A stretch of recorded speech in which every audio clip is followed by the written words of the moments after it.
जन media TV में आप सभी दर्शकों का बहुत बहुत स्वागत है। आज का ये खास एपिसोड है कॉमन सेंस। कॉमन सेंस जो कि आपको बताएगा कि हाँ, आप अपने कॉमन सेंस से अगर यूज करें तो ये जो पूरे घटनाक्रम है, चाहे वो पॉलिटिकल हो, चाहे वो सामरिक हो, या फिर किसी भी तरह का इंटरनेशनल कोई मुद्दा हो, उसमें आप अपने कॉमन सेंस को यूज करके उस पर आप निर्णय ले सकते हैं कि आखिर इस घटनाक्रम का मायने क्या हो सकता है।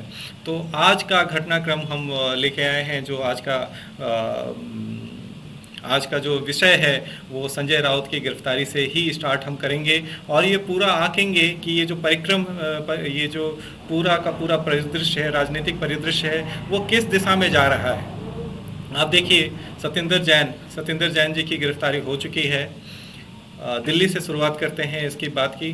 दिल्ली में आम आदमी पार्टी की गवर्नमेंट है और आम आदमी पार्टी में सत्येंद्र जैन हेल्थ मिनिस्टर थे, बड़े ही कदावर नेता थे और अभी उनकी गिरफ्तारी हो चुकी है। मनीष सिसोदिया उसमें फंस चुके हैं। फिर आइए पश्चिम बंगाल में अर्पिता मुखर्जी का केस चल ही रहा है। एजुकेशन स्कैम का मामला निकल के आया है, करोड़ों रुपए की हेराफेरी दिखाई देती है। फिर तीसरा राज्य आता है आपका महाराष्ट्र, जहाँ पे संजय राउत हैं, जिन्होंने ये वो ऐसे प्रदेश हैं, मैं माफ़ी चाहूँगा, राष्ट्र मैंने बोल दिया, प्रदेश हैं, वो प्रदेश हैं जहाँ पे बार बार चुनौती मिल रही है भारतीय जनता पार्टी को, और politically they are very much stable in this particular area. ठीक है, महाराष्ट्र में तो आप जानते ही हैं कि बीजेपी ने एक हाथ मार लिया, शिवसेना के ही बंदे को उन्होंने मुख्यमंत्री बना के अपनी पॉलिटिकल राइवलरी तो साध ली, लेकिन अभी कुछ रह गया है और ये बहुत ही महत्वपूर्ण है। हमें ये समझना पड़ेगा कि ये पूरा ये राजनीतिक जो परिक्रम है वो कैसे मूवमेंट में आ रहा है। आप इसको जरा ध्यान से समझने की कोशिश कीजिएगा कि ये वही राज्य हैं जहाँ पे बीजेपी को ज़्यादा से ज़्यादा चुनौती मिल रही है और मिलने के कारण हो सकता है कि ये पॉलिटिकल राइवलरी का मामला हो सकता है। जो विपक्ष है इस तरह का अंदेशा लगाता है, लेकिन साथ में सत्ता दल जो केंद्र सरकार में बीजेपी या मोदी जी की गवर्नमेंट है, वो बार बार साफ साफ कहती है कि ये ईडी का कार्य है और ईडी अपने हिसाब से कार्य कर रही है, ये किसी के तरह से राजनीतिक द्रोह नहीं है। लेकिन इसके पीछे जो नई दिशा निकल के आ रही है वो क्या है, वो हम कैसे इसको आकलन में ला रहे हैं, ये इम्पॉर्टेंट है। इसको हमें समझना चाहिए कि अगर इस तरह के दबाव या इस तरह के अगर ईडी की कार्यशैली अगर लगातार जारी रही और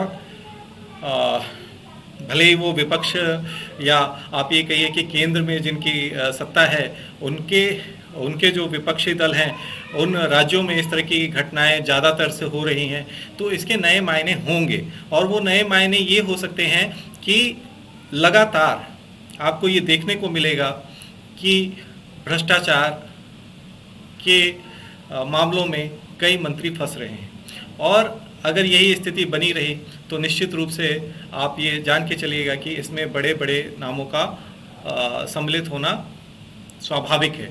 दूसरा जो इसका जो आकलन निकल के आता है वो आकलन ये है कि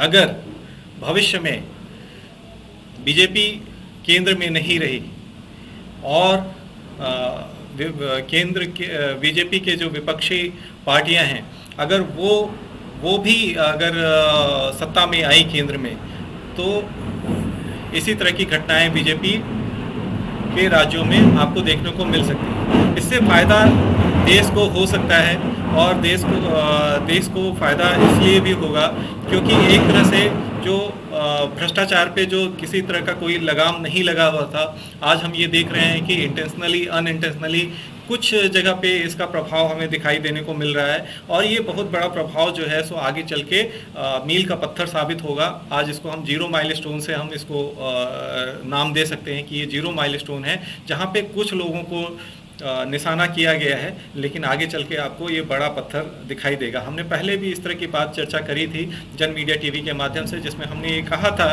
कि आपस में राज्य सरकार की पुलिस आपस में अगर समन्वय नहीं कर रही हैं तो किस तरह के परिणाम होंगे। और वो हमने देखा कि पंजाब पुलिस और दिल्ली पुलिस में आपस में कुछ मुद्दों को लेके मामला गरमाया था। फिर इसी तरह से राजस्थान पुलिस का और महाराष्ट्र पुलिस का, फिर यूपी पुलिस और राजस्थान पुलिस, इस तरह के कई मामलों को हमने आपस में देखा। ये एक संकेत हो सकता है,